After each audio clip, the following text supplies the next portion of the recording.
Case کی تحقیقات کرنے والی جے آئی ٹی کا اجلاس شروع ہو گیا ہے۔ ایڈیشنل ڈائریکٹر جنرل ایف آئی اے باجد ضیاء سمیت جے آئی ٹی کے تمام ممبرز بھی اس اجلاس میں موجود ہیں۔ جے آئی ٹی آج حسین نواز کا دوبارہ بیان قلم بند کرنے جا رہی ہے، جبکہ پولیس اور رینجرز کے اہلکاروں کی بھاری نفری جوڈیشل کمپلیکس اسلام آباد میں اس وقت تعینات ہے۔ اہم خبر سے آپ کو اہم ڈیولپمنٹ سے آپ کو آگاہ کر رہے ہیں۔ کیس کی تحقیقات کرنے والی جے آئی ٹی کا اجلاس شروع ہو گیا ہے۔ ایڈیشنل ڈائریکٹر جنرل ایف آئی اے باجد ضیاء سمیت جے آئی ٹی کے تمام ممبرز بھی موجود ہیں۔ جے آئی ٹی آج حسین نواز کا دوبارہ بیان قلم بند کرے گی۔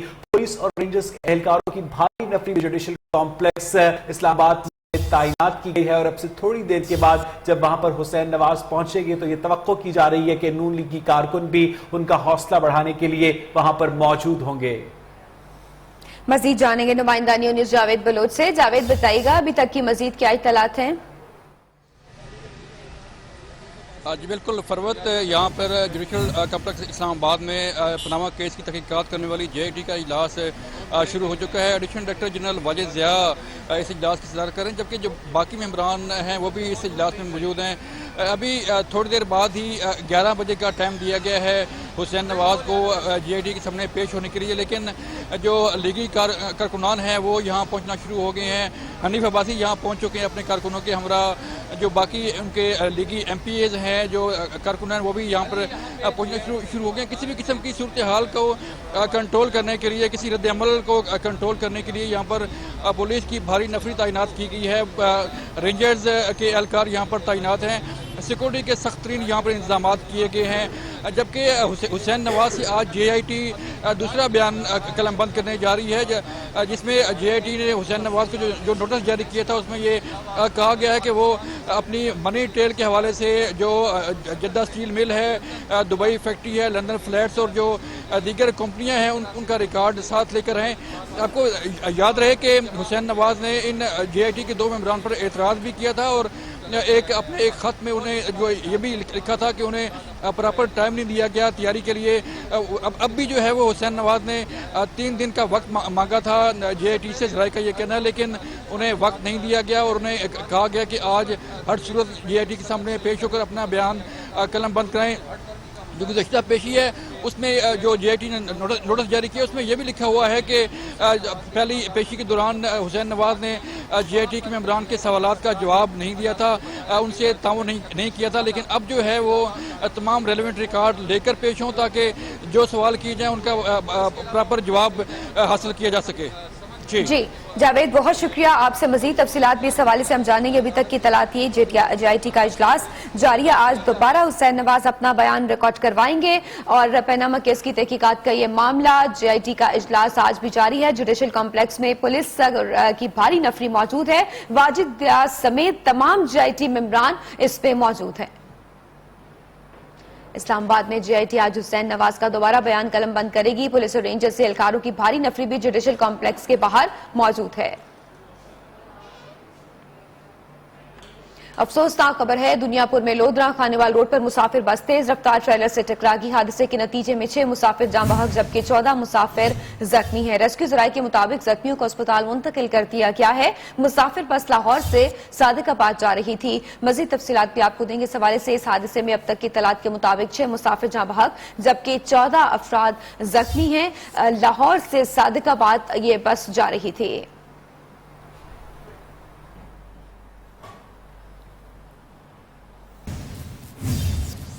ادھر رمضان المبارک کے مقدس مہینے میں لوڈ شیڈنگ کا جن آپے سے باہر ہو گیا ہے، عوام کا بھی صبر کا پیمانہ لبریز ہو گیا ہے۔ مشتعل شہریوں نے مختلف علاقوں میں احتجاج کیا ہے اور سڑکوں پر ٹائر بھی نذر آتش کی ہے، جبکہ نیوز کی گاڑی پر بھی حملہ کیا گیا ہے۔ مزید بتا رہے کراچی سے جنید شاہ۔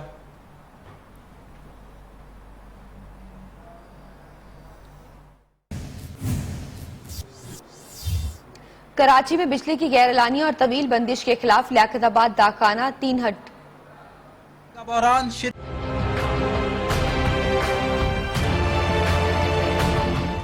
رمضان المبارک میں بجلی کا بحران شدت اختیار کر گیا. ایکسٹرا ہائی ٹینشن لائن ایک بار پھر ٹرپ ہو گئی. کراچی شہر کے مختلف علاقوں میں بجلی غائب رہی. نازم آباد، نارتھ نازم آباد، ملیر، بلدیہ town, Lyari, Liaquatabad, Shah Faisal colony, Jamshed road, new Karachi, Golimar, Gulbahar, Saddar, PECHS society, Gulshan Iqbal سمیت مختلف علاقوں میں بھی بجلی کی فراہمی معطل رہی. ملیر RCD گراؤنڈ اور لیکت آباد میں شہریوں نے بجلی کی بندش کے خلاف احتجاجی مظاہرہ کیا اور سڑک پر ٹائر نظر آتش کر کے روڈ بلاک کر دی.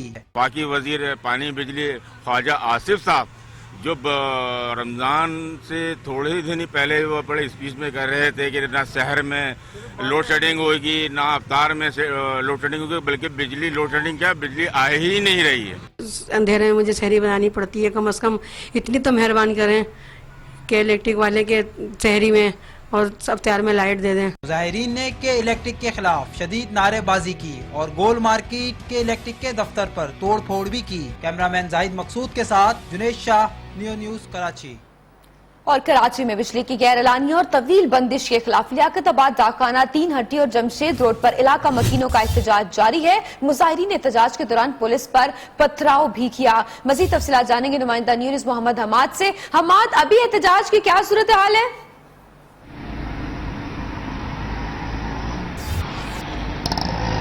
جی دیکھیں، بالکل اس وقت جو ہے ٹین ایٹی پر احتجاج جو ہے وہ ختم کر دیا گیا ہے. جب یہ احتجاج شروع ہوا تھا تو شہریوں نے جو ہے غیر اعلانیہ لوڈ شیڈنگ کے خلاف سڑکوں پر ٹائر نظر آتش کر کے جو ہے دونوں سڑکوں کو جو ہے بلاک کر دیا تھا. جس کے بعد جو ہے پولیس اور رینجرز کی جب وہاں پر بھاری نفری پہنچی اور رینجرز اور پولیس کی بھاری نفری نے علاقے کی صورتحال کو کنٹرول کر لیا. جس کے بعد مظاہرین جو ہے وہاں سے منتشر ہو گئے. اگر ہم بجلی کی لوڈ شیڈنگ کی اب بات کریں تو بجلی کی غیر اعلانیہ لوڈ شیڈنگ جو ہے اب بھی جاری ہے. کچھ علاقے ایسے ہیں جہاں پر جو ہے بجلی کی لوڈ شیڈنگ جو ہے 10 گھنٹے کی جا رہی ہے. گزشتہ رات کی بات کریں تو گزشتہ رات نازم آباد گول مارکیٹ میں جو ہے شہریوں نے کے الیکٹرک کے دفتر کا گھیراؤ کیا اور گھیراؤ کرنے کے بعد وہاں پہ دھاوا بول دیا اور وہاں پر موجود جو کے الیکٹرک کی بینچز موجود تھی ان کو آگ لگا دی. جس کے بعد رینجرز اور پولیس کی بھاری نفری وہاں پہنچی اور انہوں نے وہاں پر جو ہے علاقے کی صورتحال کو کنٹرول کر لیا. جس کے بعد جو وہاں پر مظاہرین کے احتجاج کرنے والے وہ وہاں سے منتشر ہو گئے. اس وقت جو ہے بجلی کی جو ہے الیکٹرک کے ترجمان ہے ان کا یہ کہنا ہے کہ اب بھی جو ہے کچھ علاقوں میں جو ہے بجلی کی فراہمی جو ہے معطل ہے کیونکہ فنی خرابی کے باعث جو ہے بجلی کچھ علاقوں میں نہیں آ رہی ہے. اور کے الیکٹرک کا عملہ جو ہے وہ اس بجلی کی فراہمی کو ٹھیک کرنے کا جو ہے کام کر رہا ہے. لیکن کچھ علاقے ایسے ہیں جہاں پر جو ہے غیر اعلانیہ لوڈ شیڈنگ کی جا رہی ہے جن میں ملیر جناح اسکوائر ہے، لیاقت آباد ہے، شاہ فیصل کالونی ہے، لانڈی ہے، قائد آباد ہے اور انڈسٹریل ایریا کے جی بہت شکریہ حماد، آپ نے ہمیں ابھی تک کی تفصیلات سے آگاہ کیا. دیا ہے عدالت نے نیپرا کو کہ الیکٹرک کے خلاف کارروائی کی اجازت دے دی ہے. نیپرا نے علاقوں کی سطح پر لوڈ شیڈنگ کو غیر قانونی قرار دیا تھا. اسی حوالے سے مزید بات کریں گے کراچی میں اپنے نمائندے جنید شاہ. جنید، بتائیے گا چیدہ نکات اس فیصلے کے. جی بالکل، دیکھیے ہائی کورٹ نے آج جو ہے غیر اعلانیہ لوڈ شیڈنگ کے خلاف جو ہے وہ فیصلہ سنایا گیا ہے. عدالت نے اپنے فیصلے میں قرار دیا ہے کہ نیپرا کے الیکٹرک کے خلاف جو ہے وہ کارروائی کی اجازت دی ہے نیپرا کو. جبکہ عدالت نے نیپرا کو یہ بھی ہدایت کی ہے کہ نیپرا کے الیکٹرک کے خلاف قانون کے مطابق جو ہے وہ کارروائی کر سکتی ہے. عدالت نے اپنے جو ہے وہ حکم نامے میں یہ قرار دیا کہ الیکٹرک نیپرا کے 22 جنوری 2016 کے حکم پر عمل کرے. جبکہ نیپرا نے علاقوں کی سطح پر ایریا وائز لوڈ شیڈنگ کو غیر قانونی قرار دیا تھا. اب یہ بات یہاں پہ واضح کرتا چلوں کہ دو درخواست جو ہے وہ 7 سے 8 متعدد شہریوں کی جانب سے دائر کی گئی تھی، جن سے موقع تھا کہ 2015 میں بھی 2015 سے شہروں کے الیکٹرک کی جانب سے وہ غیر اعلانیہ لوڈ شیڈنگ کی جا رہی ہے. جبکہ 2015 میں غیر اعلانیہ بہت شکریہ جنید شاہ، اپڈیٹ کر رہے تھے کراچی سے. ادھر ٹھٹھا اور مکھلی کے متعدد علاقوں میں بجلی کی بندش کے خلاف شہری سڑکوں پر نکل آئے ہیں. مشتعل شہریوں نے ٹھٹھا کراچی قومی شاہراہ بلاک کر دی ہے، ٹائر نظر آتش کیے ہیں. مظاہرین نے ہیسکو کے خلاف بھی نعرے بازی کی ہے. متعدد علاقوں میں بجلی کی طویل بندش کے خلاف شہری سراپا احتجاج ہے. مظاہرین نے ٹھٹھا کراچی شاہراہ بند کر دی ہے اور یہاں پر ہیسکو کے خلاف نعرے بازی بھی جاری ہے. مظاہرین نے ٹھٹھا کراچی قومی شاہراہ بلاک کر دی ہے. حیدرآباد میں 3 دن کے دوران بجلی کا دوسرا بڑا بریک ڈاؤن ہوا ہے۔ نیشنل ٹرانسمیشن کی 500 kV کی ہائی ٹرانسمیشن لائن ٹرپ کرنے سے ہیسکو کی 13 اضلاع میں بجلی کی سپلائی منقطع ہو گئی ہے۔ 5 گھنٹے کے بعد بھی بجلی بحال نہیں کی جا سکی ہے۔ مزید بات کریں گے بیورو چیف حیدرآباد ناصر شیخ سے۔ ناصر بتائیے گا وابڈا حکام کا اس بارے میں کیا کہنا ہے؟ جی، صبح سحری کے وقت جو ہے وہ نیشنل ٹرانسمیشن لائن کی ٹرپ ہوئی تھی، جس کی وجہ سے ہیسکو کے 13 اضلاع میں جو ہے اس وقت لائٹ نہیں ہے۔ پورے 13 اضلاع کے اندر لوگ جو ہے پریشان ہیں۔ ہیسکو انتظامیہ کا کہنا ہے کہ ہم نے جو ہے وہ 176 میگا واٹ بجلی کا بندوبست کیا ہے، مزید 400 میگا واٹ بجلی ہمیں چاہیے بحالی کے لیے، اور اس میں ابھی تھوڑا سا وقت لگے گا۔ تقریباً جو ہے وہ 76 جو ہے وہ گریڈ اسٹیشن بند پڑے ہوئے ہیں، جس کی وجہ سے پورا ہیسکو ریجن کا نظام مفلوج ہو کے رہ گیا ہے۔ تمام جو ہے وہ روزہ دار پریشان ہیں اور لوگ جو ہے وہ احتجاج کر رہے ہیں۔ جگہ جگہ جو ہے وہ وابڈا کے دفاتر کے سامنے لوگ کھڑے ہوئے ہیں معلومات کرنے کے لیے کہ کب تک بجلی بحال ہوگی، لیکن انہیں کوئی اس بارے میں صحیح معلومات فراہم نہیں کی جا رہی ہے۔ جی اچھا ناصر شیخ، آپ بتا رہے ہیں کہ لوگ جگہ جگہ پر احتجاج کر رہے ہیں، تو اس احتجاج کے دوران کہیں پر کیا امن و امان کی صورتحال بھی پیدا ہوئی؟ نہیں، امن و امان کی تو ابھی صورتحال پیدا نہیں ہوئی ہے، لیکن لوگ احتجاج سے مراد یہ کہ دفاتر کے سامنے کھڑے ہو کے جو ہے ہیسکو کو برا کی انتظامیہ کو برا بھلا کہہ رہے ہیں۔ اس کی وجہ یہ ہے کہ صبح سحری سے لے کر اب تک جو ہے وہ لائٹ نہیں ہے، اور اس وقت جو ہے وہ حیدرآباد میں شدید گرمی ہے۔ اسی طرح اندرون سندھ میں بھی جو ہے وہ گرمی ہے، اور گرمی کی وجہ سے جو ہے وہ لوگ پہلے ہی پریشان ہیں۔ اوپر سے جو ہے وہ بجلی نہ ہونے سے جو ہے وہ پانی کی سپلائی بھی بری طرح متاثر ہوئی ہے، کئی گھروں میں پانی بھی موجود نہیں ہے۔ جی بہت بہت شکریہ ناصر شیخ، اپڈیٹ کر رہے تھے حیدرآباد سے۔ ملک بھر کی طرح فیصلہ آباد میں بھی غیر اعلانیہ لوڈ شیڈنگ کا سلسلہ جاری ہے۔ رمضان کے مہینے میں لوڈ شیڈنگ ختم کرنے کے حکومتی دعوے دھرے کے دھرے رہ گئے، جبکہ سیر و افطار میں شہری بجلی کے منتظر دکھائی دیے۔ مزید جانیں گے فیصلہ آباد سے نمائندہ نیوز عثمان صدیق سے۔ عثمان بتائیے گا فیصلہ آباد میں لوڈ شیڈنگ کا کتنا دورانیہ ہے؟ جی بالکل، ملک بھر میں جاری غیر اعلانیہ لوڈ شیڈنگ کے سلسلوں کی ایک کڑی وزیر مملکت بجلی اور پانی عابد شیر علی کے شہر میں بھی آ کر کھلتی ہے، جہاں پہ غیر اعلانیہ لوڈ شیڈنگ کا سرے عام سلسلہ جاری ہے۔ حکومتی دعووں کے برعکس جو بجلی ہے رمضان المبارک میں وہ نظر ہی نہیں آتی ہے، غیر اعلانیہ لوڈ شیڈنگ جو ہے وہ جاری ہے۔ شہری موجود ہیں، ان سے پوچھتے ہیں، بات کرتے ہیں کہ غیر اعلانیہ لوڈ شیڈنگ کے ان کے کیا حالات ہیں، ان کا کیا کہنا ہے اس بارے میں۔ جی مجھے بتائیے گا، غیر اعلانیہ لوڈ شیڈنگ کا سلسلہ جاری ہے تو اس پہ آپ کا کیا کہنا ہے؟ یہ حکومت نے وعدہ کیا تھا رمضان مبارک میں بجلی نہیں جائے گی لیکن تھوڑی جائے گی، لیکن یہ سلسلہ کار ابھی ویسے کا ویسا ہی ہے۔ بالکل، شہریوں کا کہنا ہے کہ حکومت کے دعوے تھے کہ غیر اعلانیہ لوڈ شیڈنگ کا سلسلہ ختم کر دیا جائے گا، لیکن غیر اعلانیہ لوڈ شیڈنگ کا سلسلہ نہ صرف جاری ہے بلکہ اس میں اضافہ بھی ہوتا نظر آ رہا ہے۔ دیہی علاقوں کی بات کی جائے تو دیہی علاقوں میں 10 سے 12 گھنٹے غیر اعلانیہ لوڈ شیڈنگ کا سلسلہ ہوتا ہے، جبکہ سحر و افطار میں ان علاقوں میں جو دیہی علاقے ہیں وہاں بجلی ناپید ہوتی ہے، جس کی وجہ سے شہریوں میں خاصی تشویش بھی پائی جا رہی ہے۔ فیصلہ آباد سے رخ کریں گے پشاور کا، جہاں عوامی احتجاج کے باوجود بجلی کی طویل اور غیر اعلانیہ لوڈ شیڈنگ کا سلسلہ نہیں رک سکا۔ شہری علاقوں میں 8 سے 11 جبکہ دیہی علاقوں میں 16 سے 18 گھنٹے کی لوڈ شیڈنگ جاری ہے، جبکہ سحر اور افطار میں بجلی کی بندش بھی جاری ہے۔ اسی حوالے سے مزید بات کریں گے پشاور میں اپنے نمائندے جمیل خان سے۔ جمیل بتائیے گا اس وقت پشاور میں لوڈ شیڈنگ اور اس کے خلاف ہونے والے احتجاج کی صورتحال کے بارے میں۔ پشاور کے مختلف علاقوں میں اب بھی بجلی کی لوڈ شیڈنگ کا سلسلہ تاحال جاری ہے، جس کی وجہ سے شہری شدید پریشان ہیں۔ پشاور میں تقریباً 3 دن سے احتجاجی تحریک جاری رہی، وابڈا کے ساتھ معاہدے بھی ہوئے، نہ صرف عوام کے بلکہ خیبر پختونخوا حکومت کے نمائندوں کے بھی، لیکن اس کے باوجود جو شہری علاقے ہیں وہاں پہ 8 سے 10 گھنٹے، جبکہ مضافاتی علاقے ہیں وہاں پہ 14 سے 16 گھنٹے تک لوڈ شیڈنگ کی جا رہی ہے، جس سے شہری بری طرح پریشان ہے اور متاثر ہو رہے ہیں۔ شہریوں کا کہنا ہے کہ شدید گرمی ہے اور ساتھ ساتھ لوڈ شیڈنگ، تو حکومت اس پر نوٹس لے۔ جانتے ہیں پشاور کے عوام سے کہ ان کا کیا مطالبہ ہے حکومت سے اور کتنے متاثر ہوئے وہ لوڈ شیڈنگ سے۔ سر جی میں تو کہتا ہوں کہ رمضان میں لوڈ شیڈنگ بالکل نہیں کی جاتی تو اچھا ہوتا۔ ادھر بہت زیادہ لوڈ شیڈنگ ہے، گرمی ہے بہت زیادہ، بچے زیادہ تر متاثر ہو رہے ہیں، بیمار ہو رہے ہیں،